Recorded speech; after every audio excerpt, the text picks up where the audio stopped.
함께 성경 말씀을 암송하고 묵상하는 시간입니다. 오늘은 4월 28일, 4월의 마지막 벌써 주일입니다. 주위에 계신 형제 자매님들과 반갑게 인사 나누시기 바랍니다.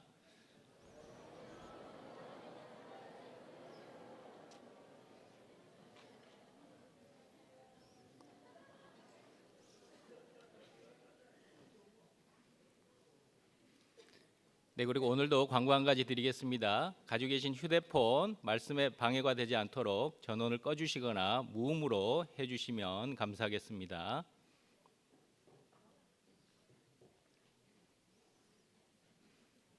네, 그럼 율법에 대하여 지난주 로마서 3장 20절 말씀 천천히 두 번 암송하시면서 묵상하도록 하시겠습니다.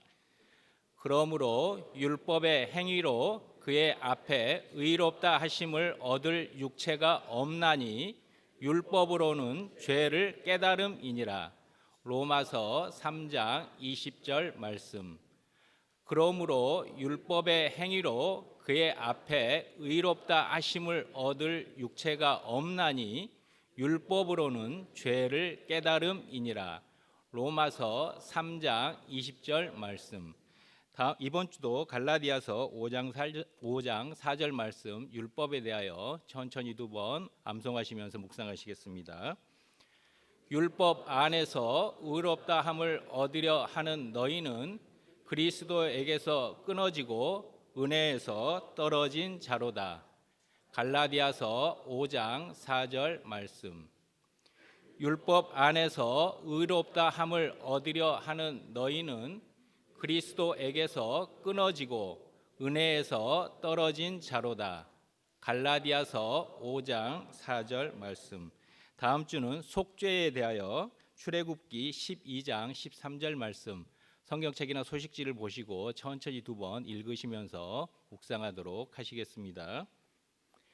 내가 애굽 땅을 칠 때에 그 피가 너희의 거하는 집에 있어서 너희를 위하여 표적이 될지라. 내가 피를 볼 때에 너희를 넘어가리니 재앙이 너희에게 내려 멸하지 아니하리라. 출애굽기 12장 13절 말씀. 내가 애굽 땅을 칠 때에 그 피가 너희의 거하는 집에 있어서 너희를 위하여 표적이 될지라. 내가 피를 볼 때에 너희를 넘어가리니 재앙이 너희에게 내려 멸하지 아니하리라. 출애굽기 12장 13절 말씀. 찬양대 찬송 후에 화성교회 김재형 목사님께서 말씀을 전해 주시겠습니다.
안녕하십니까. 뒤에서 떨고 있었는데 그 찬양 들으니까 마음이 담대해지네요, 진짜. 제가 오늘 아침에 화성에서 왔습니다. 청주는 처음 와봤습니다. 교회도 처음이고 지역도 처음이고, 그래서 이제 설레는 마음으로 왔습니다. 저는 어릴 때부터 이제 신앙생활을 경남 김해라는 곳에서 하다가요, 이제 교회에 들어와서 이렇게 전도하는 일을 하고 있는데요. 그 주일이라는 의미가 다 공감하시겠지만 너무너무 중요하잖아요. 그날에 듣는 말씀이 우리 삶에 얼마나 큰 이제 영향을 주는가를 너무 잘 알고 있으니까 주일날 이렇게 특히 다른 교회에 와서 설교할 때마다 부담이 너무 많이 됩니다. 그래도 우리에게 각각 뭐가 필요하신지를 하나님이 아시니까요. 제가 하는 말 속에, 드리는 말씀 속에 각자 필요한 은혜와 교훈이 있을 거라고 믿고 시작을 하도록 하겠습니다. 같이 기도하고 시작하겠습니다. 사랑과 은혜가 충만하신 살아계신 귀하신 우리 하나님 아버지 감사합니다. 저희를 죄에서 구원하여 주셔서 값없이 의롭다 하시고 그 좋은 천국에 우리를 또 불러주셔서 우리가 그 소망을 붙들고 기쁨 가운데 삶을 살아갈 수 있도록 해주신 은혜를 감사드립니다. 또 주님의 귀한 교회 안에서 우리의 위치와 역할을 정해주셔서 방황하지 않고 또 인생을 집중하고 또 주님을 위해 살아갈 수 있도록 해주시는 것을 감사드립니다. 그 귀한 은혜를 실제로 귀하게 여기며 오늘 하루 임할 수 있게 도와주시고 듣는 말씀과 나누는 교제 안에서 서로 깊이 공감하고 사랑하고 주님을 생각하는 시간이 되도록 도와주시기를 간구드립니다. 교회를 맡아 수고하시는 담임 목사님께 그리고 함께하는 모든 복음 전하는 전도인들께 주님께서 넓은 마음과 성령의 능력을 주시고 또 교회를 맡아 교회를 위해 헌신하시는 모든 일꾼들에게도 주님께서 능력 주시기를 부탁을 드립니다. 오늘의 모든 시종을 오직 전능하신 하나님께 부탁을 드립니다. 귀하신 우리 주 예수님 이름으로 기도드렸습니다. 아멘. 요나서 찾겠습니다.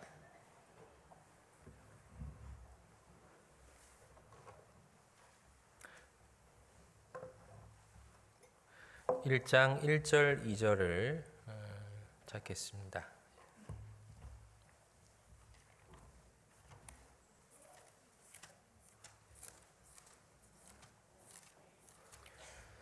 (1장 1절 2절) 말씀만 먼저 같이 읽고 시작을 하도록 하겠습니다. 같이 읽겠습니다. 여호와의 말씀이 아미떼의 아들 요나에게 임하니라. 이르시되 너는 일어나 저 큰 성읍 니느웨로 가서 그것을 쳐서 외치라. 그 악독이 내 앞에 상달하였음이니라 하시니라. 네, 성경 중에 좀 밝은 성경이 있고 또 어두운 성경이 있습니다. 우리 관점에서 스토리를 잘 알면 이제 그 성경을 만나면 좀 반갑죠. 잘 모르는 성경은 좀 캄캄하기도 합니다. 요나서는 밝은 성경 중에 하나라고 생각을 합니다. 아마 어떤 내용일지 다 알고 계시고 또 익숙하게 또 묵상하셨을 거라고 생각을 합니다. 당시에 이제 여로보암 2세라는 왕이 다스리던 북이스라엘에서 활동하던 선지자 이름이 이제 요나였습니다. 그 당시의 상황을 보면 가장 큰 대적이었던 이제 아람이요, 이제 아수르라는 나라의 공격으로 약간 좀 쇠퇴기에 들어갔습니다. 그래서 상대적으로 이제 북이스라엘이 약간 무풍지대에 놓여 있었고 스스로 이렇게 좀 방비할 수 있는 기회를 얻었던 것 같습니다. 그래서 여로보암 2세 때를 북이스라엘의 전성기라고 부릅니다. 상당히 많은 영토를 회복하고 국력을 좀 강화하는 계기가 됐습니다. 그러나 아수르가 이제 주변 나라를 정복하고 나서 북이스라엘로 향하는 것은 기정사실이기 때문에 잠재적 위험은 늘 있었었고, 그리고 아수르의 만행들을 가까이서 봤기 때문에 두려운 마음도 있었습니다. 자, 그런 상황에서 북이스라엘에서 활동하던 이 요나에게 하나님께서 이제 명령을 하신 거죠. 실제로 북이스라엘은 아수르에 의해서 죽습니다. 망합니다. 722년에 아수르가 와서 이제 북이스라엘을 멸망을 시킵니다. 그러니까 당시에 그 나라에 살았던 사람들 입장에서는 정말 미운 사람이 맞는 거죠. 근데 그런 적대감을 가지고 있었던 요나에게 하나님께서 니느웨에 가서 복음을 전하라는 얘기를 하셨습니다. 이 말은 이제 이 소식을 보면 2절에 너는 일어나 저 큰 성읍 니느웨로 가서 그것을 쳐서 외치라. 그 악독이 내 앞에 상달하였음이라 하시니라. 니느웨는 아수르의 수도였습니다. 이게 티그리스강 상류에 있던 도시였는데 니느웨의 죄가 하나님께 상달했다. 하나님께 미칠 정도로 죄가 많아졌다라는 뜻이잖아요. 근데 이 말을 이제 이스라엘 사람이었던 그리고 선지자였던 요나는 정확히 해석할 수가 있습니다. 하나님이 온 세상을 다스리고 계시고 죄악이 많은 도시들은 역사적으로 항상 심판을 해 오셨습니다. 이스라엘이 가나안 땅 들어갈 때도 이렇게 얘기하셨잖아요. 너네가 잘해서 들어가는 거 아니야. 걔네들이 죄가 많아서 너네를 통해서 징계하는 거지. 그렇게 얘기하셨죠. 그리고 소돔이라는 성의 역사도 요나가 잘 알고 있었을 겁니다. 그러니까 죄가 많으면 하나님의 심판을 받는 것은 변치 않는 하나님의 통치 원리고 가장 두려워하던 아수르가 그 원칙에 위배되는 일을 한 거니까 정말 희소식이죠. 우리가 대적하지 않아도 우리가 맞서 싸우지 않아도 스스로 멸망해 준다니 얼마나 좋은 소식입니까? 근데 요나에게 하신 하나님의 명령은 망하지 않도록 해라 이겁니다. 그러니까 요나 입장에선 굉장히 서운할 수가 있다고 생각이 들어요. 그래서 하나님 앞에서 불순종하는 길을 택하고 곧장 다른 나라로 가는 배를 잡아 타고 도망을 갑니다.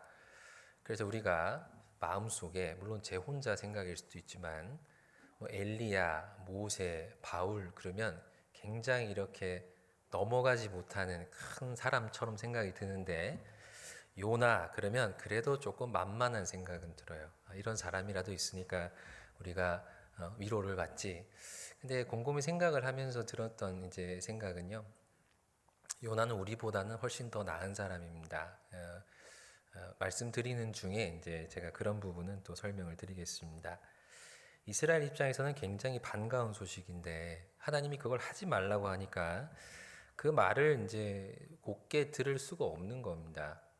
그래서 요나는 이제 도망가는 길을 선택을 했습니다. 요나는 하나님을 경외하는 사람이었고 하나님 사랑하는 사람이었습니다. 요나가 하나님이 싫었던 건 아닌 것 같아요. 근데 하나님은 좋은데 하나님이 하시는 시키는 일은 싫을 수가 있었던 거죠. 이게 모순된 말 같지만 사실 우리도 충분히 공감하는 말이라고 생각을 합니다. 하나님이 싫어서 교회를 떠나는 사람은 못 봤습니다. 전 오늘부터 하나님 싫어할 겁니다. 그리고 교회 안 나오는 사람은 없죠. 그러나 하나님이 시키는 일은 싫을 수가 있습니다. 뭐 연초에 봉사 같은 거 맡을 때 다 흔쾌히 오케이 하시나요? 아니면 성경에 나와 있는 거룩한 의무들이 있잖아요. 그런 거 들으면 흔쾌히 마음에서 이렇게 아멘이 잘 되시나요? 대체로 마음에 부담이 됩니다. 그리고 특히 내가 못하는 거 하라 그러면 정말 힘들어져요. 예를 들어 미운 사람이 있는데 원수를 사랑하라. 하나님이 원수 사랑하라 그랬잖아요. 라고 옆에서 교제를 해주면 그 사람도 미워지잖아요. 하나님의 명령 자체는 우리 마음에 그렇게 달가울 수가 없습니다. 우리의 본성이 반대되어 있거든요. 구원을 해주신 건 감사한데 성품은 여전히 옛날 같으니까 하나님은 좋지만 하나님 시키시는 일은 부담스럽고 싫을 수가 있습니다. 그래서 하나님을 떠나는 것으로 결과가 이제 종결이 되지만 그래도 우리는 하나님이 밉진 않죠. 그러나 하나님이 하시는 하나님 시키는 일은 마음에서 충분히 싫을 수가 있다고 생각을 합니다. 요나가 이 명령에 대해서 불순종한 이유는 크게 두 가지라고 보여집니다. 첫 번째는 미워서입니다. 미워서. 아수르가 미웠기 때문에 그렇습니다. 아수르는 이제 실제로 다가올 큰 위협이었고 원수라고 생각이 들어요. 그런데 우리가 원수라고 말할 정도면 실제로 나에게 어떤 피해를 끼친 거잖아요. 그러니까 나에게 피해를 준 사람을 내가 싫어하고 미워하는 것은 인지상정입니다. 누가 나 때리면 나도 그 사람 때려도 정당방위라 그러잖아요. 나한테 미운 짓 하면 내가 미워하는 건 그건 응당 우리가 하는 반응입니다. 근데 그런 원수를 하나님이 미워하지 말라 그러면 그게 오히려 더 이해가 좀 안 되는 것 같아요. 잠언 24장을 이제 보겠습니다. 잠언 24장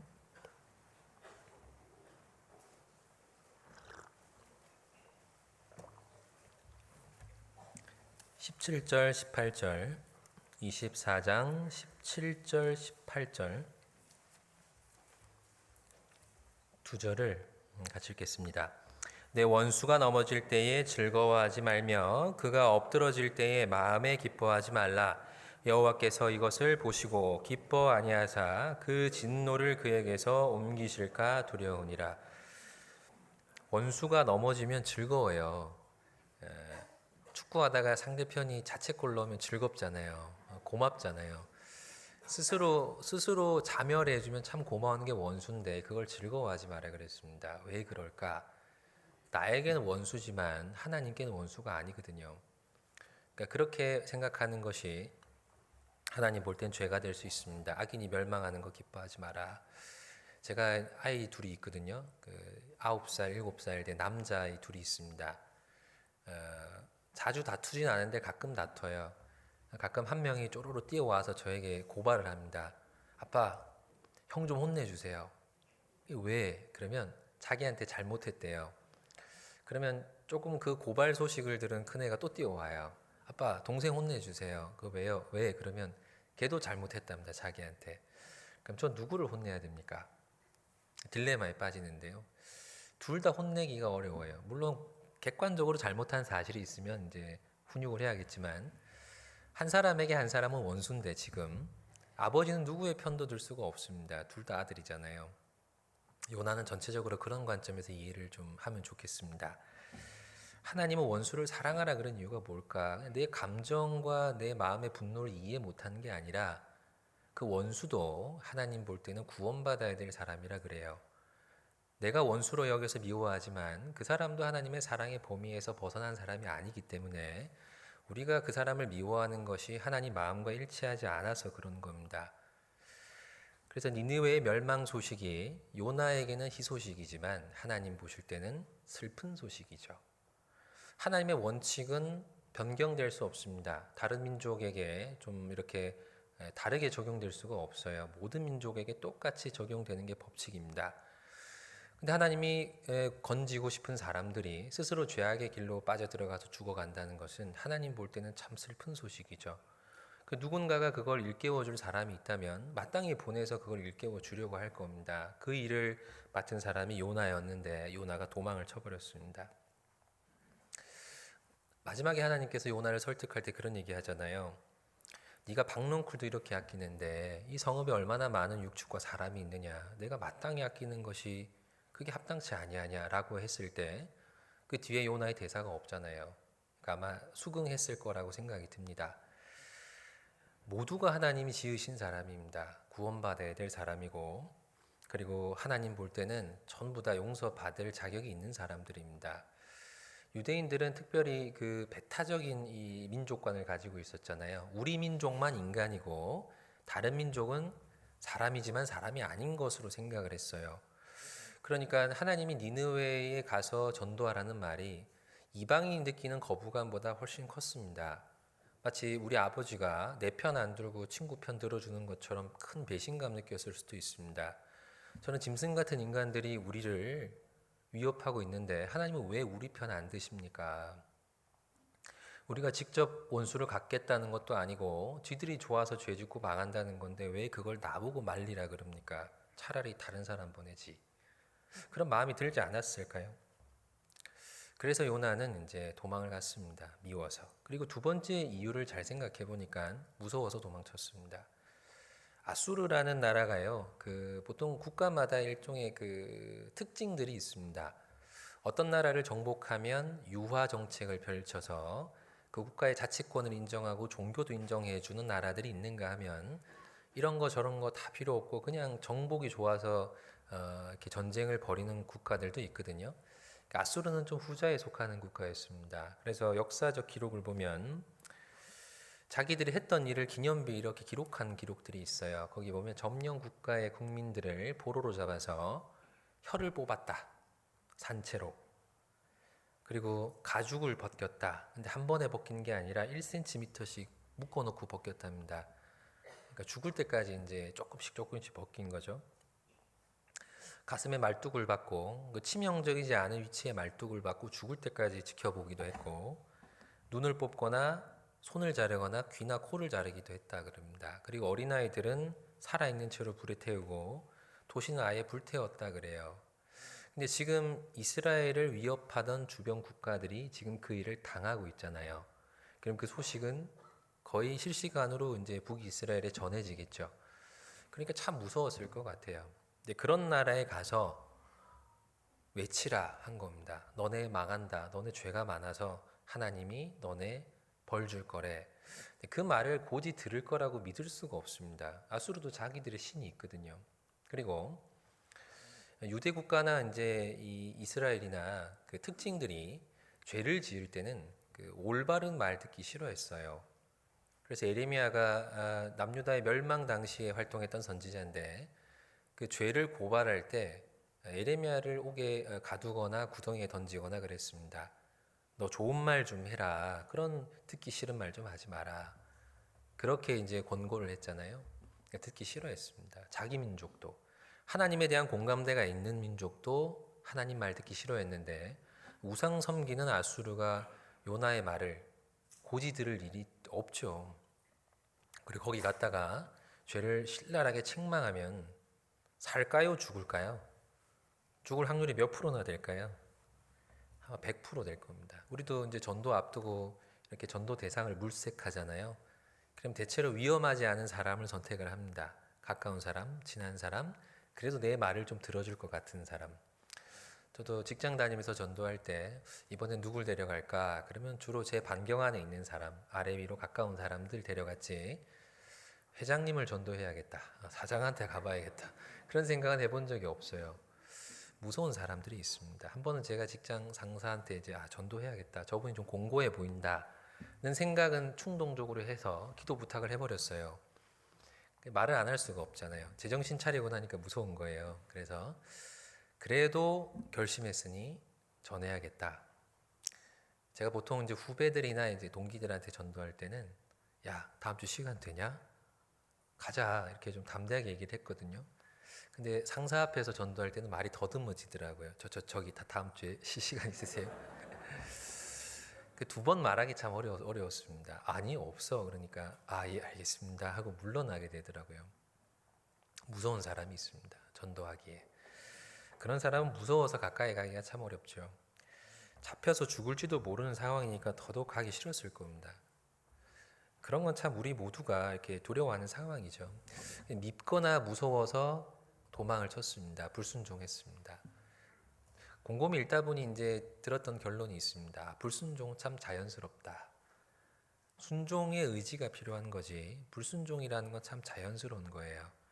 마음이 이끌리는 대로 하면 저절로 우리는 불순종의 길을 갈 수가 있습니다.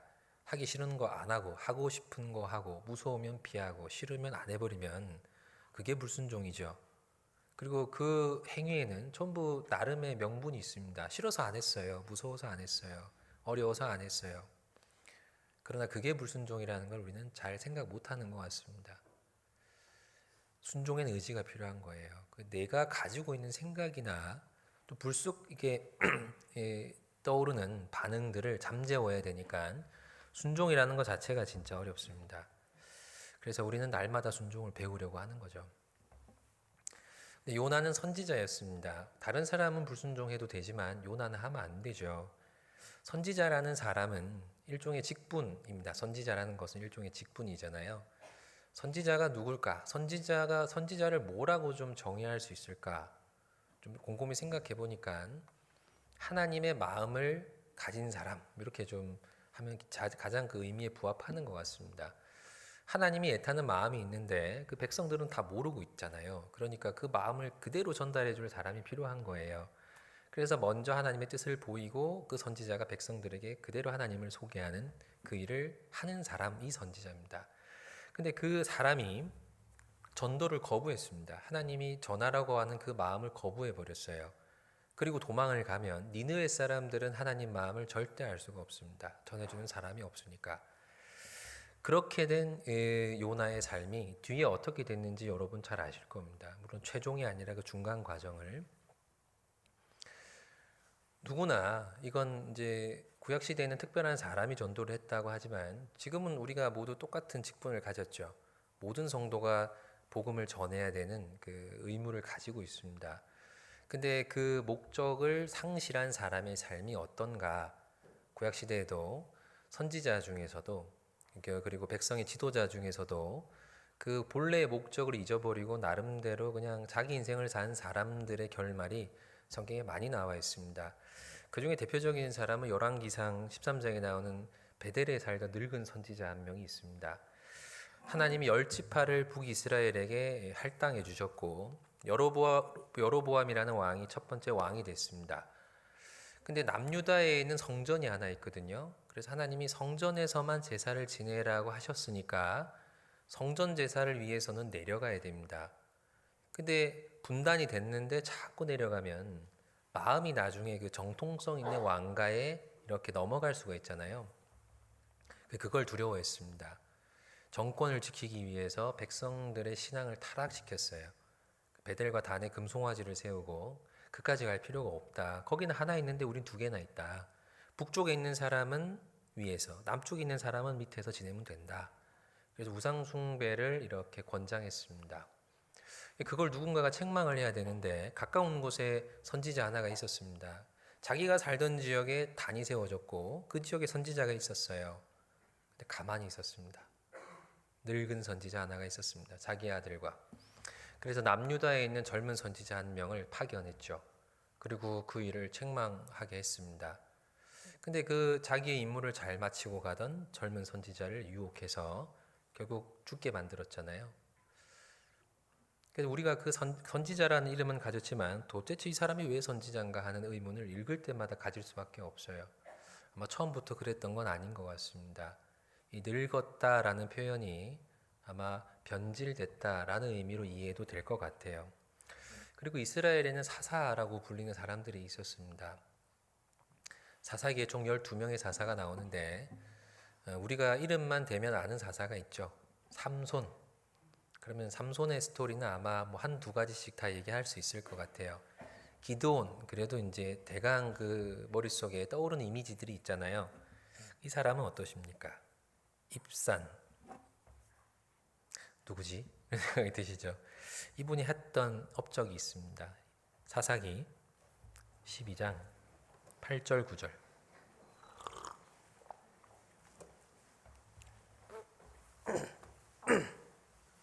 사사기 12장 8절 9절.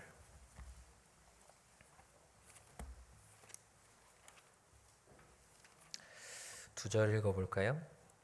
그의 뒤에는 베들레헴 입산이 이스라엘의 사사이었더라. 그가 아들 30과 딸 30을 두었더니 딸들은 타국으로 시집 보내었고 아들들을 위하여는 타국에서 여자 30을 데리어 왔더라. 그가 이스라엘의 사사된 지 7년이라. 뭐 했어요? 아들, 딸 장가 보냈습니다. 타국으로 시집 보내고 타국에서 데려왔다. 그 이외에 다른 일이 없습니다. 그리고 13절에는 또 한 사람 나오는데 압돈이란 사람인데요. 제가 읽어볼게요. 그 뒤에는 비라돈 사람 힐렐의 아들 압돈이 이스라엘의 사사이었더라.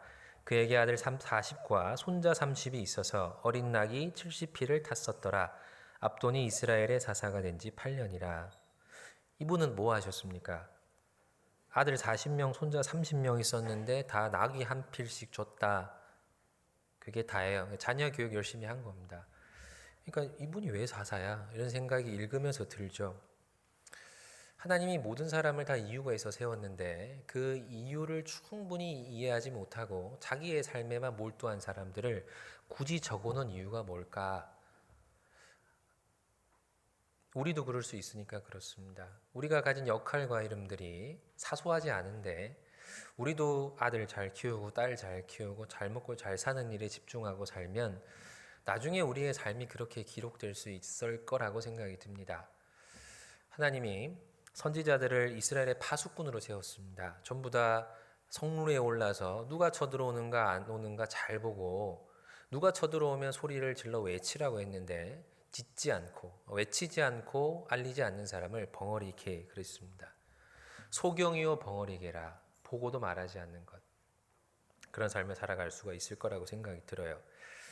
바울이 전도할 때도 초창기에 시작했던 많은 사람들이 있습니다. 그러나 끝까지 간 사람이 의외로 별로 없더라고요. 다 자기 일을 구하고 그리스도 예수의 일을 구하지 아니하되 디모데 같은 사람은 그렇지 않았다. 끝까지 모두가 함께 했으면 모두를 지하했겠죠. 모두에게 감사를 했을 겁니다. 그러나 정말 마지막까지 남은 사람이 몇 되지 않았어요.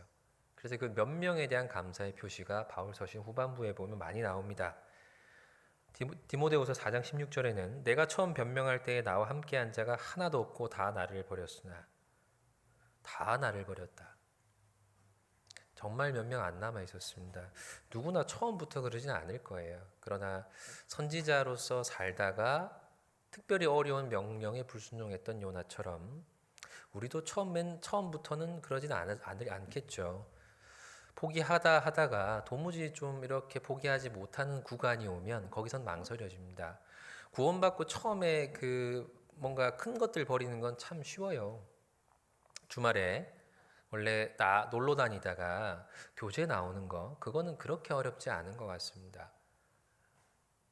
그리고 헌금하는 거는 조금 더 어려운 문제지만 시간 지나면 또 익숙해질 수 있어요. 그러나 술 끊고 담배 끊고 이런 것도 좀 쉬운 편에 속하죠.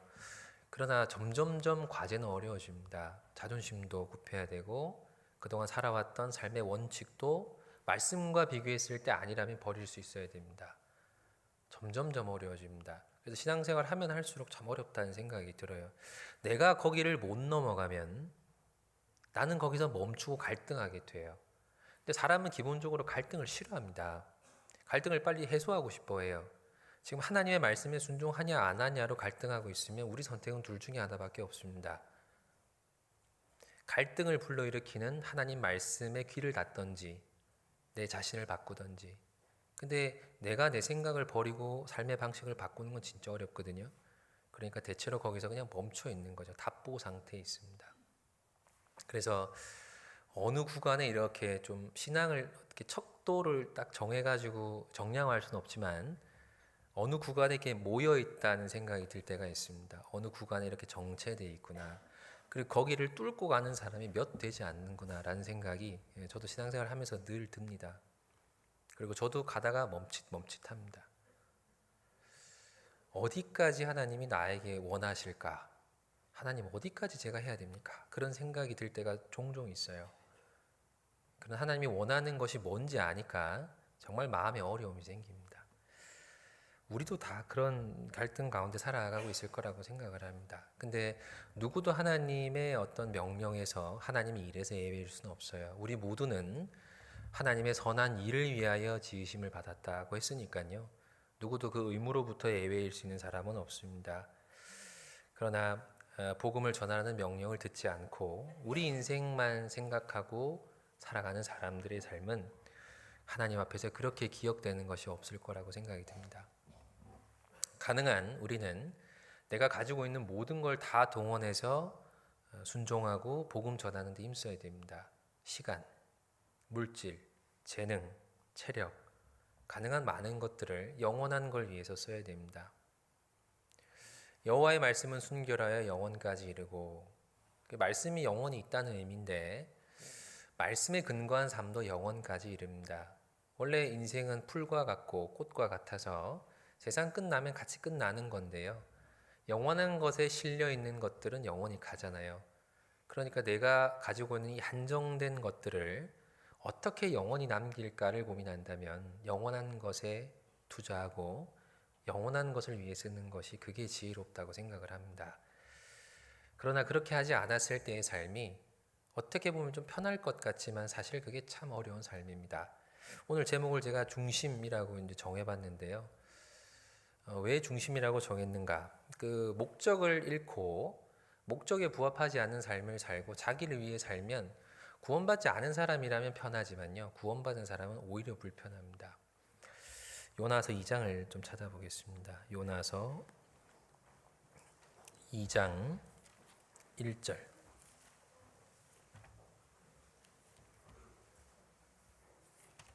2장 1절 2절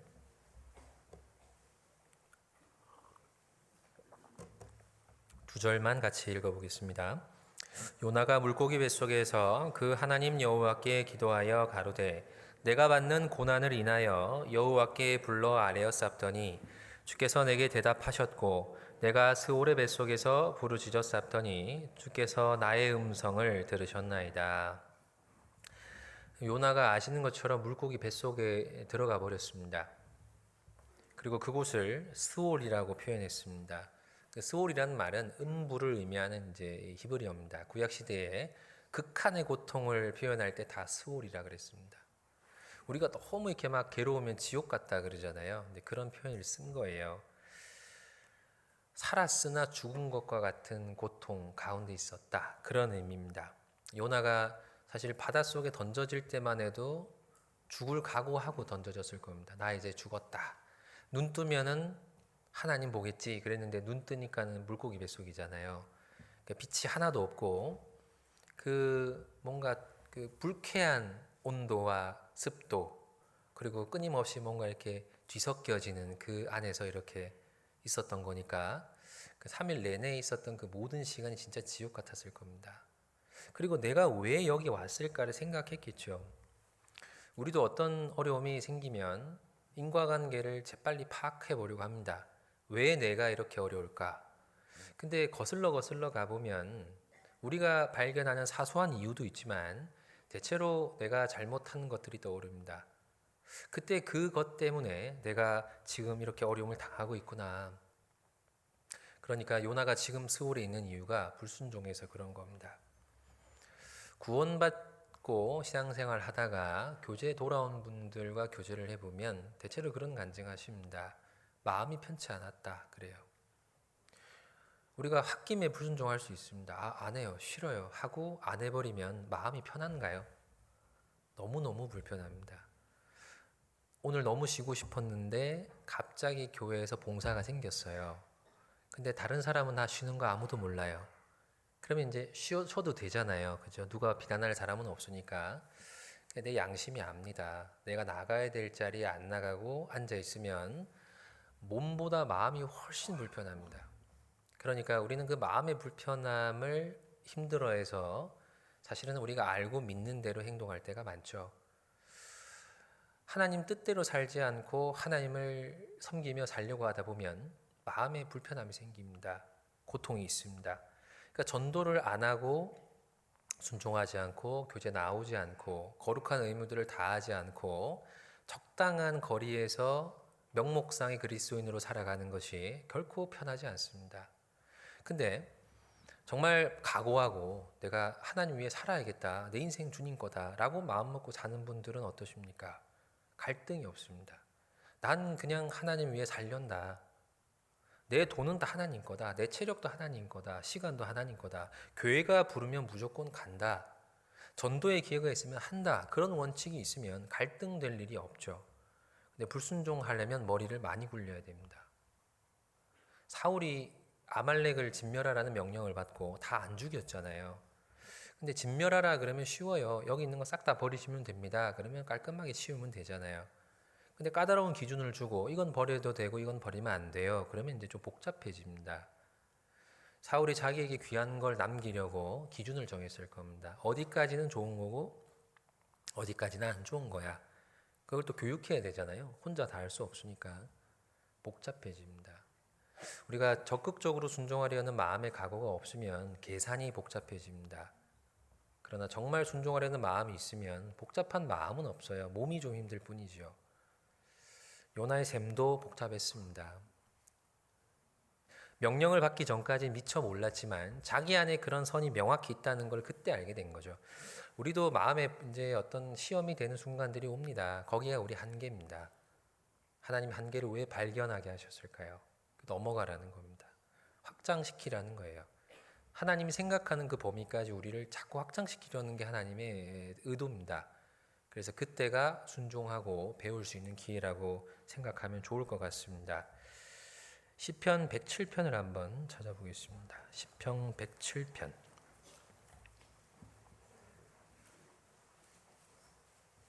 10절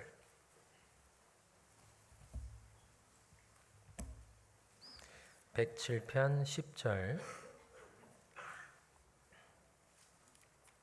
10절 11절 두 절만 같이 읽겠습니다.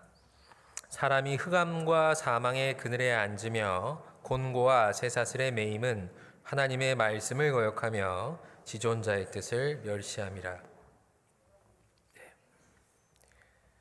사람이 흑암과 사망의 그늘에 앉으며 곤고와 쇠사슬에 매임은 딱 죄수의 모습이잖아요.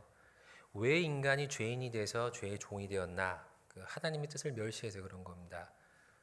구원받은 이후에 우리가 빛 대신 하나님을 발견하고 그리고 그분을 섬기며 살아가고 있습니다. 하나님과 가까이 가면 갈수록 마음은 밝을 수밖에 없어요. 결박은 풀어질 수밖에 없습니다. 자유가 있거든요, 그 안에. 근데 하나님과 멀어질수록 마음은 어두워지고 마음의 자유도 없어지고 평강도 없어집니다. 내 마음에 지금 왜 이게 어려움이 있을까? 어려운 일이 있어서 그런 것이 아닐 수도 있습니다. 내가 정말 하나님 앞에 더 가까이 가고 평강을 주시는 하나님의 뜻 가운데 살지 않았기 때문에 내 안에 그런 불필요한 갈등이 생겨서 그럴 수도 있습니다. 그걸 좀 잘 점검하고 좀 평강 가운데 살려고 했으면 좋겠습니다. 우리가 하나님과 멀어지면 작은 일이 커 보입니다. 그리고 큰 일은 작아 보입니다. 정말 인생에 만족을 못 주는 일에 몰두하게 돼요.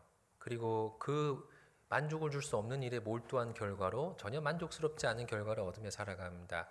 그러니까 살면 살수록 허무함이 생기는 것이 당연한 결과죠. 그리스도인은 정말 행복하게 사는 길을 배운 사람입니다. 본분에 충실할 때입니다. 사람이 헤아려서 하는 모든 수고가 다 헛되고 그것으로 심령의 낙을 얻을 수가 없다고 솔로몬이 얘기했습니다. 근데 솔로몬이 발견한 진리가 있잖아요. 심령의 낙이 누구로부터 온다고 했어요? 하나님의 손에서 나는 거다. 그러니까 우리가 마음의 행복을 위해 추구하는 그 모든 것들이 전부 하나님과 관련된 것이라면 하나님은 정말 그걸 주십니다. 그래서 마음이 평강할 수 있는 거예요. 그러나 하나님의 손에서 나오지 않는 평강을 다른 곳에서 구한다면 반복되면 반복될수록 갈등만 가중될 겁니다. 그래서 그런 사람의 마음에는 평강이 없습니다. 평강하다 하나 평강이 없습니다. 몸은 편안할 수 있지만 주님 오시는 날까지 갈등하며 살 겁니다. 할까 말까, 어디까지 할까. 그런 갈등하는 것 참 지겹다는 생각이 들어요. 저도 그렇습니다. 사는 게 힘들기도 하지만 가끔 좀 지겹다는 생각이 들어요. 그 싸움이 지겹습니다. 뭔가 시원하게 이렇게 좀 저도 이렇게 굴복이 잘 안 돼요. 제가 시원하게 그냥 하나님께 완전히 항복하고 그 항복한 결심대로 살았으면 좋겠는데 항복했다가 또 계속 철회를 해요. 저 아직 안 죽었습니다. 그리고 막 불쑥불쑥 나타나요. 그러니까 제가 제 자신이 참 지겨워질 때가 있습니다. 언제까지 내가 이런 갈등을 해야 되나? 완전히 다 꺾였으면 좋겠는데 근데 하나님이 꺾어가고 있다는 생각이 들어요. 그리고 정말 제 의지와 생각이 하나님께 완전히 좀 굴복됐으면 좋겠습니다.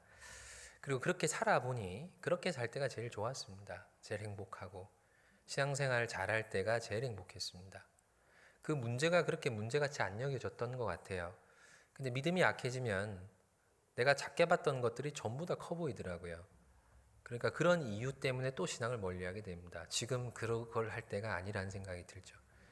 정말 눈코 뜰 새 없이 바쁘게 사는 사람들에게 전도를 권하면 다 바쁘다 그러죠. 그리고 믿음에서 멀어져 있는 분들에게 교제 회복을 권하면 당장 급한 일이 있다고 얘기를 합니다. 근데 그 일들은 신앙생활 할 때도 있었던 일입니다. 근데 왜 그때는 그 상황에서도 신앙생활을 했고 왜 지금은 못할까요? 주객이 바뀐 거죠. 중심을 잃어버린 겁니다. 그리스도인은 중심을 잃으면 삶이 어려워집니다. 평강이 없어집니다. 중심을 잃은 선지자가 물고기 뱃속에 들어가 있는 것처럼 삶은 그런 고통 가운데 들어갑니다. 정말 평강을 얻으려면 그 뱃속에서 나와야죠. 요나가 물고기 뱃속에서 나왔습니다. 하나님이 그냥 뱉어준 게 아니라 순종하기로 결심하는 기도를 듣고 다시 그 물고기 뱃속에서 꺼내줬어요. 그러니까 그 고통 가운데서 건져준 겁니다. 요나서 2장으로 돌아가서 4절을 찾겠습니다. 요나서 2장 4절입니다.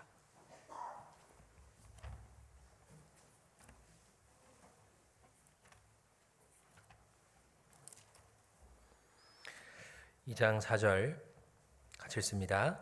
내가 말하기를 내가 주의 목전에서 쫓겨났을지라도 다시 주의 성전을 바라보겠다 하였나이다. 9절도 같이 읽겠습니다. 나는 감사하는 목소리로 주께 제사를 드리며 나의 서원을 주께 갚겠나이다. 구원은 여호와께로서 말미암나이다 하니라. 자, 이런 것도 참 대단한 믿음인 것 같아요. 나 살려주시면 다시 해보겠습니다. 살 희망을 가졌다는 거잖아요.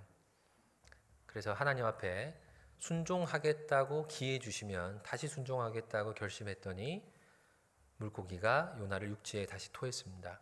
그리고 하나님이 다시 얘기하셨어요. 3장 1절 2절은 제가 읽어보겠습니다.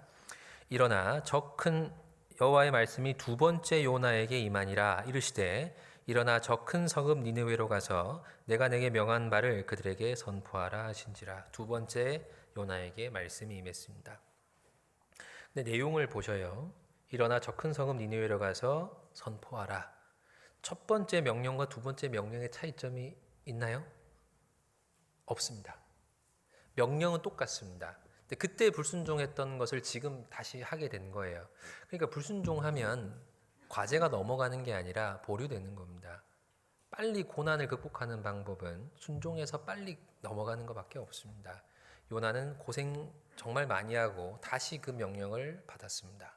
두 번째, 상황이 바뀌진 않았어요. 그 니느웨 사람들이 저절로 뉘우친 것도 아니고 하나님이 너무 어려워하니까 그래 조금만 줄여줄게, 뭐 직접 가지 말고 편지나 보내라, 좀 쉽게 만들어준 것도 아닙니다.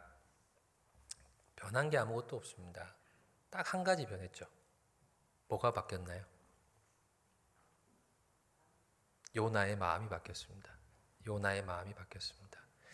요나가 우리보다 낫다고 말했잖아요. 첫 번째 이유가 이거예요. 한 번 얻어맞고 고친 거죠. 이게 우리랑 좀 다른 점이라고 생각이 듭니다.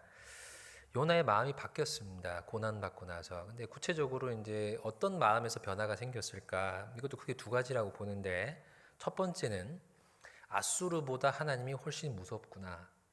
그걸 확실히 알았을 겁니다. 예수님도 그런 얘기 하셨습니다. 마땅히 두려워할 자를 너희에게 보이리니 곧 죽인 후에 또한 지옥에 던져 넣는 권세 있는 그를 두려워하라. 내가 참으로 너희에게 말하노니 그를 두려워하라. 두려운 사람이 있지요. 두려운 상황도 있고. 하나님이 훨씬 더 크십니다. 요나는 그걸 너무 정확히 알았습니다. 아수르가 두려워서 하나님께 불순종했다. 그럼 하나님을 덜 무서워했다는 거잖아요. 하나님보다 아수르를 더 무서워했다는 거잖아요. 전도는 명령입니다. 신앙생활을 하는 것도 명령입니다. 교회 안에 있는 거룩한 명령들도 다 명령입니다. 하면 좋고 안 하면 좀 아쉽고 그 정도가 아니라 천지를 만드신 하나님께서 우리에게 주신 명령입니다. 그건 명령으로 받는 것이 맞습니다. 두려운 마음으로. 전도서를 다 읽고 나서 마지막에 이제 솔로몬이 내린 결론이 있잖아요. 여호와를 경외하고 일의 결국을 다 들었으니 여호와를 경외하고 그 명령을 지킬지어다. 이것이 사람의 본분이니라. 경외하는 겁니다. 하나님을 마땅히 두려워할 자로 알고 그 무게만큼의 말을 받는 거예요. 그래야 우리가 받들지요. 참고하는 게 아니라 순종하는 겁니다. 말씀은.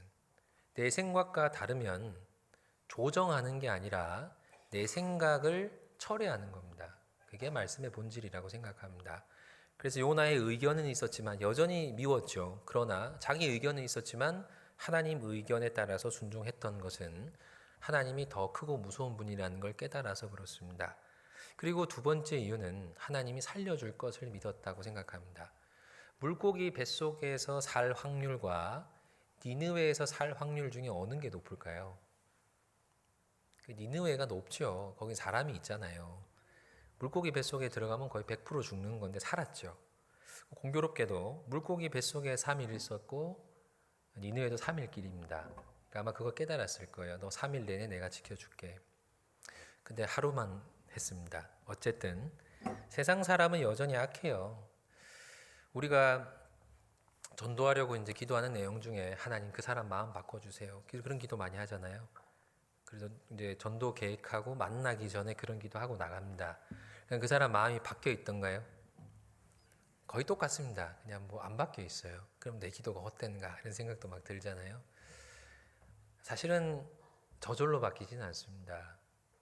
근데 우리가 그렇게 강한 사람, 어려운 사람을 대하면서도 담대하게 복음을 지속적으로 전할 수 있는 그 이유는 내 마음이 하나님 앞에 계속 새로운 힘을 얻어서 그런 거예요.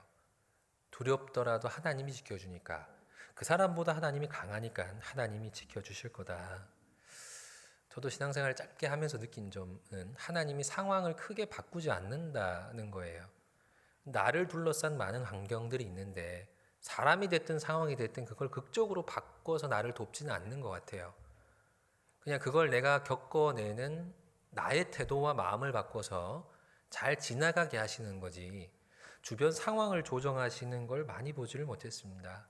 오히려 내가 하나님을 더 의지하는 쪽으로 바뀌고 믿음이 더 커지는 쪽으로 바꿔서 성장시키려고 하는 거지, 하나님이 우리를 편하게 하려고 주변 상황을 잘 바꾸지는 않는 것 같습니다. 요나도 정확히 그런 상황이 있었고 자기 마음을 고쳐먹고 순종하는 길을 선택을 했죠. 그래서 대강 전했습니다. 야, 망한데. 그러고 이제 하루만 지나서 저기 언덕에서 이제 관전 모드로 들어갔습니다. 돌이킬 리가 없지. 그러고 이제 앉아가지고 망하는 걸 지켜보는 신보도 참 그렇죠. 집에 가면 되잖아요. 할 일 다 했으면 좀 지켜봐야겠다는 생각이 들었던 것 같아요.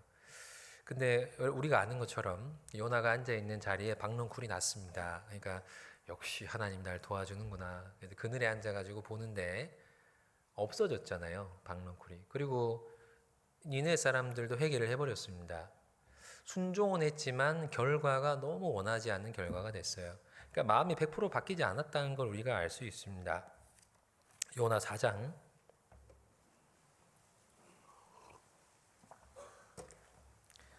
10절, 요나서 4장 10절 11절입니다.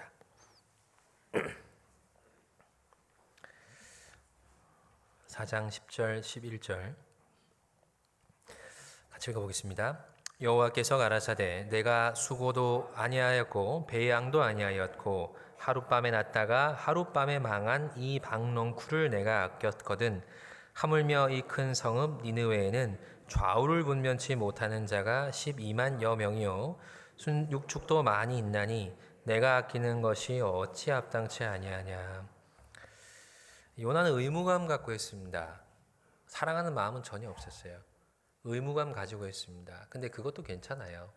가끔 그런 질문 하십니다. 마음이 없는데 해도 돼요? 해도 됩니다. 마음이 없어서 안 하는 것보다 마음 없이 하는 게 훨씬 낫습니다. 요나는 그런 마음 갖고도 했어요. 근데 그 결과로 이제 회개를 했잖아요. 근데 회개하라고 경고하는 건데 회개하니까 싫어하고 있습니다. 요나 마음이. 요나가 배워야 될 게 또 한 가지 있었던 거예요. 10절, 11절 말씀을 하나님께서 요나에게 알려주신 겁니다. 하신 말씀인데 이걸 조금 더 제가 이해하기 쉽게 바꿔봤습니다. 요나야, 네가 화내는 거 네 백성 사랑해서 그런 거지. 그건 내가 이해한다. 그런데 이스라엘 사람들처럼 니느웨 사람들도 내 백성이야. 그렇게 설득하신 겁니다. 자, 요나가 지금 왜 니느웨가 망하길 원합니까? 자기 백성 사랑해서 그런 거예요. 내 백성을 너무 사랑해서 내 백성의 원수를 미워하는 거잖아요. 자, 근데 그러니까 요나 입장에서 보면 이거는 진영 문제입니다. 저쪽 진영이냐 이쪽 진영이냐의 문제예요. 적이냐 아군이냐의 문제인데 하나님이 어떻게 설명하시냐면 그 패러다임을 탁 뒤집어 버립니다. 그건 진영 문제가 아니라 범위의 문제야. 저쪽 이쪽이 아니라 범위의 문제야. 네 백성이라고 이만큼 그어놓은 선이 이 요나에게 있었잖아요. 자기 백성이라고 그어놓은 선이 있었잖아요. 하나님은 그 선이 없는 거예요. 너네만 내 백성이 아니야. 범위를 넓혀서 쟤네들도 내 백성이라고 생각해 줘. 그러면 너도 내 마음 이해할 거야. 그렇게 설득한 겁니다. 그러니까 요나의 뒤에 대사가 없죠.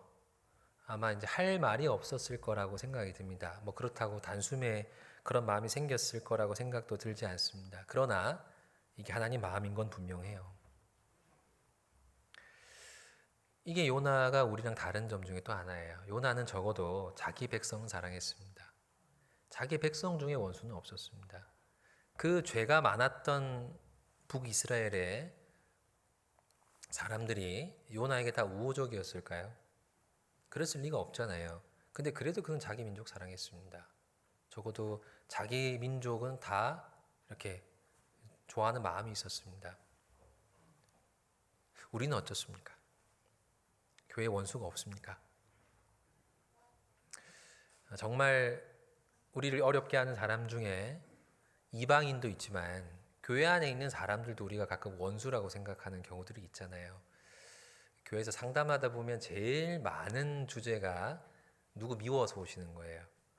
와서 이제 막 하소연하십니다. 아니 그 사람이 나한테 그 뭐 자매님이 그 형제님이 나한테 이런 일들을 했다. 이런 말도 했다. 너무 화가 난다. 그럼 제가 어떻게 해야 됩니까?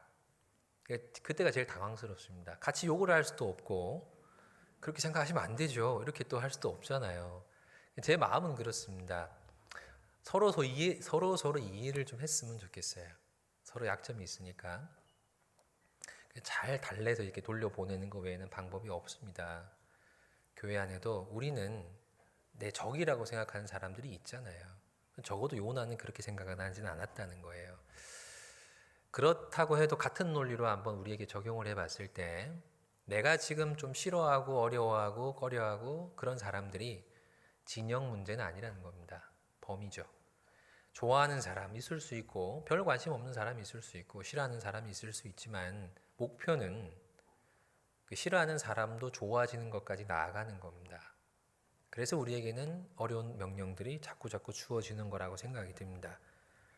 그래서 요나는 그걸 일깨움을 받은 거고 우리도 요나를 통해서 배워야 될 주제가 그거라고 믿습니다. 그래서 하나님은 우리에게 순종을 자꾸 하라고 하십니다. 여러 가지 명령들을 주십니다.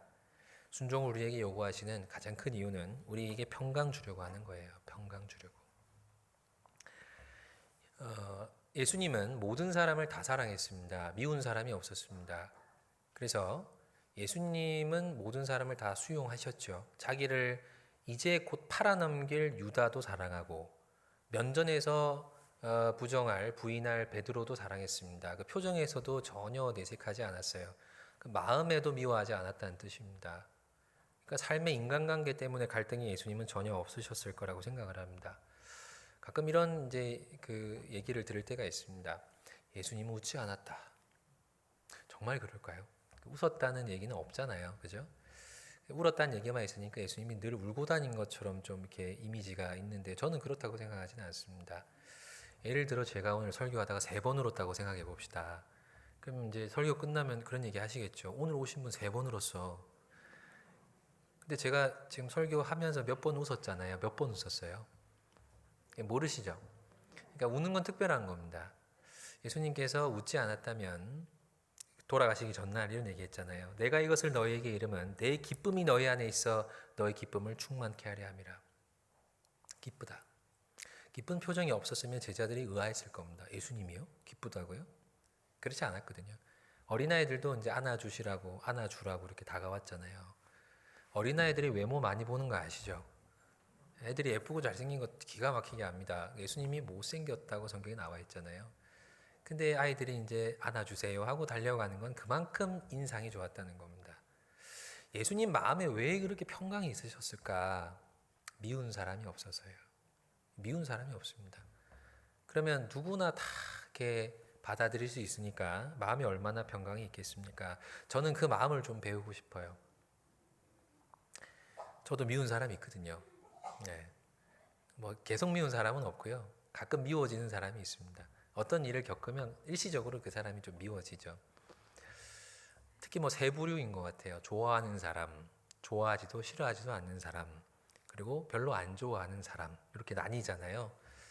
그러니까 별로 안 좋아하는 사람이나 별로 관심 없는 사람들과 문제가 생기면 그걸 받아들이기까지 마음에 갈등하는 시간이 좀 있잖아요. 그게 괴롭더라고요. 그러니까 제 목표는 그겁니다. 제 신앙의 목표는 다 좋아하는 겁니다. 누구도 미워하는 사람 없어지는 그게 제 마음의 목표입니다. 그게 그리스도 예수의 마음이죠. 예수님은 모든 사람이 그렇게 되기를 원해요.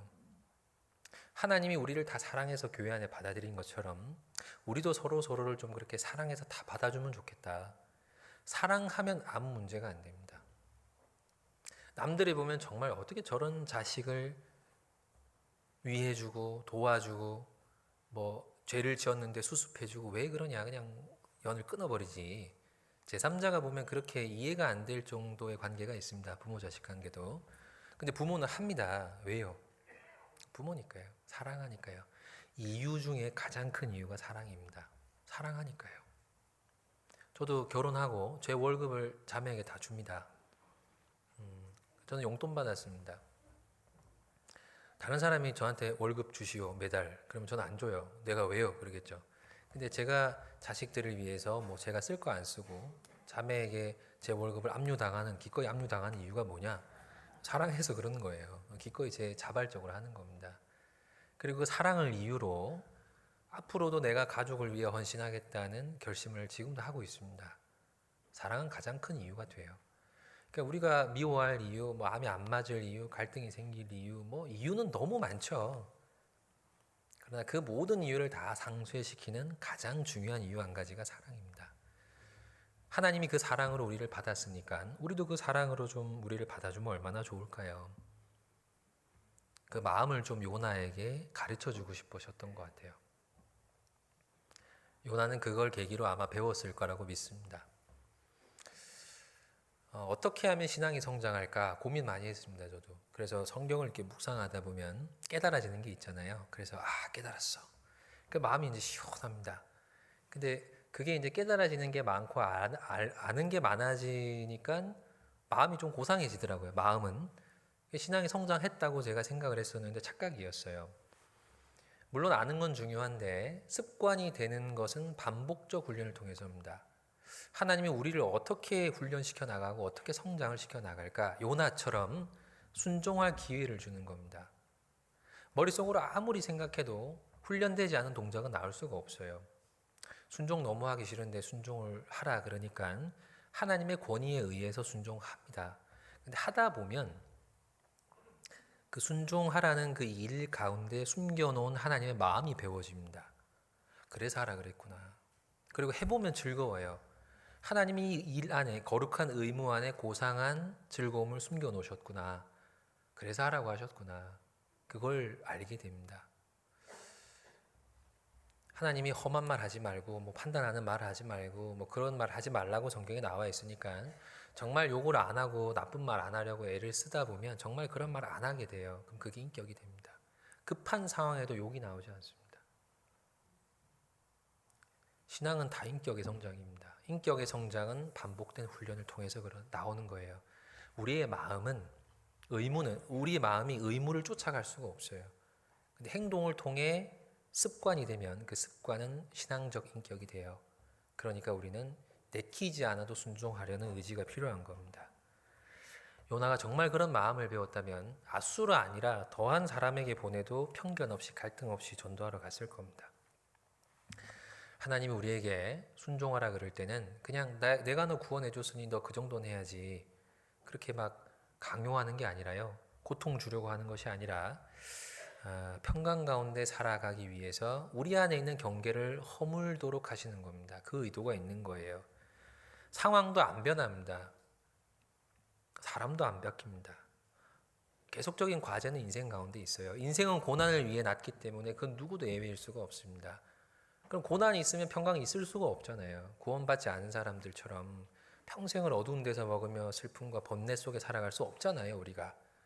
근데 똑같은 일을 겪으면서도 마음의 평강이 있으려면 그리스도의 마음을 가지면 돼요. 하나님이 그걸 주려고 하는 겁니다.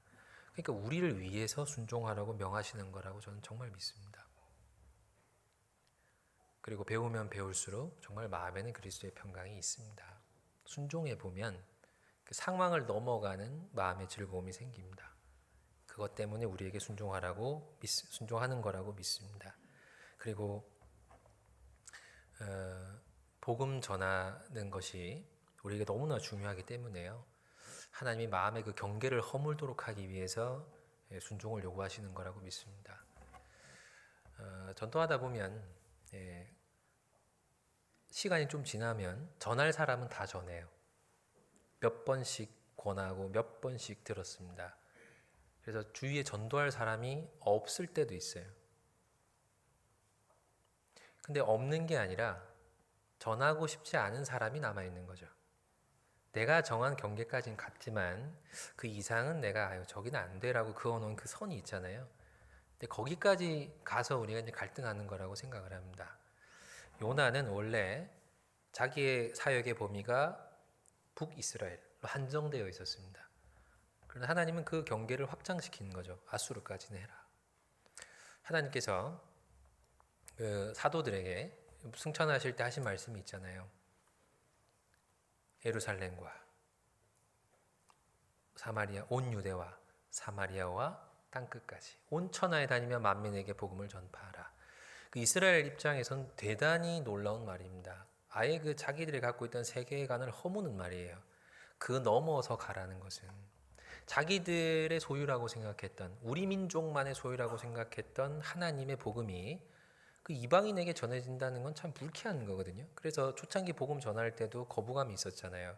이방인들에게 성령이 임할 수 있느냐, 그런 논쟁들도 있었거든요. 근데 그걸 하라고 하나님이 명령했습니다. 그걸 온전히 이해한 사도들이 정말 이방 땅에 가서 복음 전하다가 그렇게 생을 마감했거든요.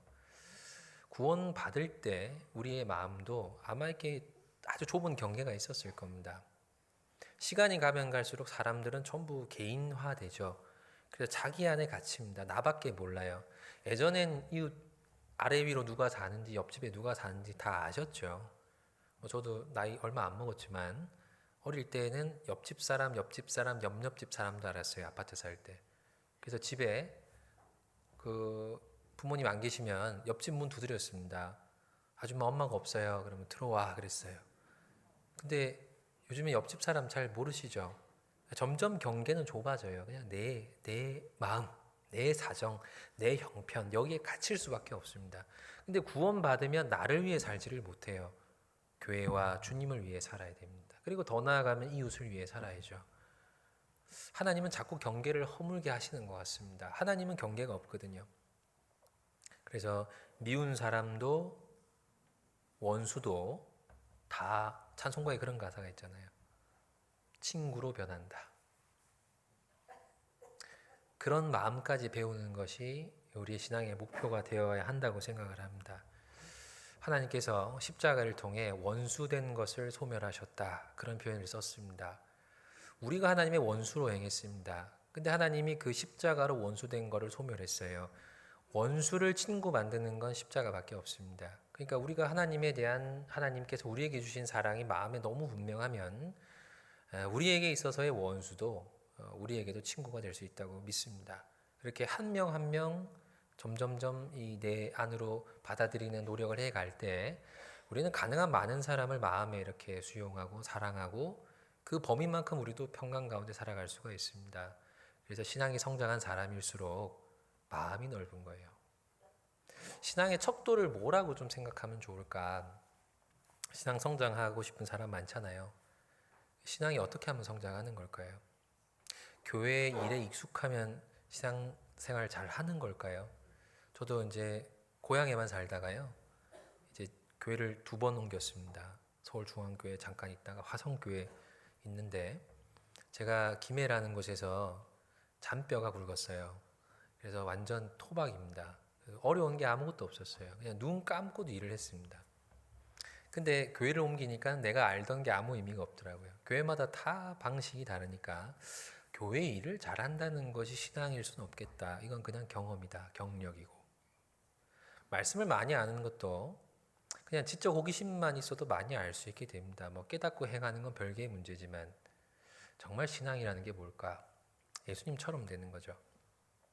마음이 온유해지고 겸손해지고 가능한 많은 사람들을 사랑하는 것, 즐거워하는 자들로 함께 즐거워하고 우는 자들로 함께 울 수 있는 그게 신앙 성장입니다. 그 마음을 우리는 배워가는 거고 그래서 충돌이 자꾸 생기는 거예요. 전쟁은 국경에서 이제 벌어지죠. 항상 이게 두 나라의 경계가 맞닿는 부위에서 분쟁이 벌어지잖아요.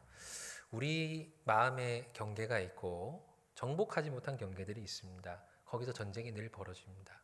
늘 힘들었던 그 일이 힘들고 늘 어려웠던 그 사람이 어렵잖아요. 그걸 정복해내면 더 이상 거기서는 문제가 안 생기지 않을까요? 그렇게 나아가는 것이 올바른 신앙의 목표라고 믿습니다. 저도 그걸 위해서 살아가고 있습니다. 그래서 고린도후서 6장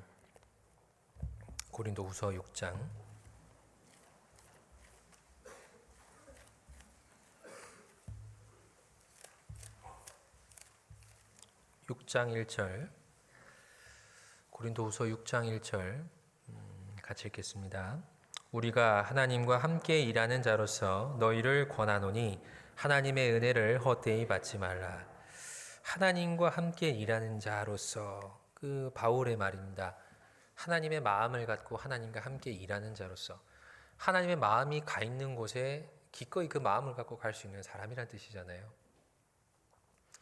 하나님 마음은 경계가 없습니다. 정말 우리가 생각지 않은 사람에게까지 마음이 가 계시잖아요. 정작 일을 해야 되는 건 우리입니다. 우리가 마음이 없으면 하나님이 아무리 마음을 먹고 계셔도 그 사람에게 복음 전해줄 사람이 없잖아요. 교회 안에도 우리 손길이 필요한 분들이 있습니다. 사랑을 조금만 더 하면 교회가 더 성장하고 더 따뜻해질 수 있잖아요. 근데 우리가 그걸 넘어가지 않으려고 계속 갈등만 하고 있다면 그 이상의 진전이 없지 않을까요? 더 잘할 수 있습니다. 우리는 조금 더 하면 더 잘할 수 있습니다. 그 요나의 작은 결심이 니느웨의 변화를 불러왔잖아요. 우리 같은 이 작은 사람도 우리의 이 작은 결심과 변화가 교회적으로는 더 큰 변화가 될 수 있습니다. 지금 어디에 있는가 모르겠습니다. 우리 각자의 신앙이 물고기 뱃속에 있을 수도 있고 아니면 그 명령을 받다 들고 도망갈까 말까 고민할 수도 있고 어쩌면 이미 그런 것들을 다 배우고 신앙이 많이 확장된 분이 있을 수도 있지만 어디에 있든 그 반복되는 하나님 명령에 잘 순종하는 길을 선택했으면 좋겠습니다. 주님이 오실 때가 너무 가까웠다 하는 생각이 이제 요즘 더 많이 듭니다. 우리가 가지고 있는 많은 문제들은 죽음을 넘어가면 다 끝나는 문제들입니다. 아삽이란 사람이 시편 73편에 악인이 너무 잘 풀리니까 그리고 나는 늘 안 되니까 갈등했잖아요. 하나님이 도대체 왜 이러시나 나 거의 실족할 뻔했다. 그 말은 하나님 믿는 신앙에 흔들림이 왔다는 얘기예요. 그 정도로 하나님의 어떤 이런 섭리가 이해되지 않았다는 뜻입니다. 근데 그게 이해되는 순간이 한번 왔잖아요. 성소에 들어갈 때에야 저희의 결국을 깨달았나이다. 우리가 아는 것은 죽음이 끝이 아니라는 거잖아요. 죽을 때까지가 전부라면 이해되지 않는 건 너무 많습니다. 죽어서 끝이면 여러분 여기 계시면 안 돼요. 오늘 날씨 너무 좋은데 여기 계시면 안 돼요. 저도 여기 있으면 안 돼요. 근데 왜 우리가 이 인생을 여기 거는 것을 전혀 아깝다고 생각하지 않는가? 영원한 세상이 있어서 그런 거죠. 고난의 문제도 좀 그렇게 이해하면 좋겠습니다. 어려운 문제도. 내가 지금 내 머릿속을 사로잡고 있는 그 많은 이슈는 주님이 오늘 오시면 다 끝나는 것들이에요. 그러니까 그런 것들은 우리가 마땅히 겪을 것으로 이해하고 어떻게 하면 한 사람이라도 주님 오시기 전에 더 건질까? 어떻게 하면 살아있는 동안 하나님을 한치라도 좀 더 배우고 갈까? 그것이 우리에게 영원한 영광이 되니까 그거에 마음을 좀 둔다면 우리의 마음은 좀 더 평강이 있을 것 같습니다. 그리고 좀 더 교회를 위해 헌신할 수 있을 것 같아요. 그런 마음을 좀 배웠으면 좋겠습니다. 그래서 우리의 마음이 항상 바른 중심을 갖고 살면 갈등하지 않고 또 넘어져서 미끄러져서 어려움에 빠지지 않고 신앙이 성장하는 방향으로 갈 수 있을 거라고 생각을 합니다. 네, 기도하겠습니다. 사랑과 은혜가 충만하신 살아계신 귀하신 우리 하나님 아버지 감사합니다. 오늘 요나를 통해서 하나님의 마음을 어떻게 배워야 하는지, 우리의 부족한 마음과 신앙이 어떻게 시행착오를 겪어가는지 함께 묵상을 해보았습니다. 우리 안에 있는 많은 어려운 것들이 또 주님을 믿는 믿음으로, 그리고 주님이 의도하신 그 선한 뜻을 이해하는 것으로 또 우리가 삶을 충실히 살아가는 결과로 나타나게 도와주시고, 주님께서 그 모든 어려운 가운데서 우리 각자의 마음과 생각을 지켜주시기를 부탁드립니다. 계획된 많은 집회 가운데 하나님께서 함께하여 주시고, 주님 오시기가 임박한 이때에 그 임박한 진노를 마땅히 쳐서 외치는 주님의 마음을 가진 사람들이 또 가득해서 주님의 말씀을 받아들고 구원받는 역사가 일어날 수 있도록 도와주시기를 부탁드립니다. 오늘 계획된 이후의 모든 교제도 오직 주님의 전능하신 손에 의지합니다. 귀하신 예수님 이름으로 기도드렸습니다. 아멘. 은혜 찬송 200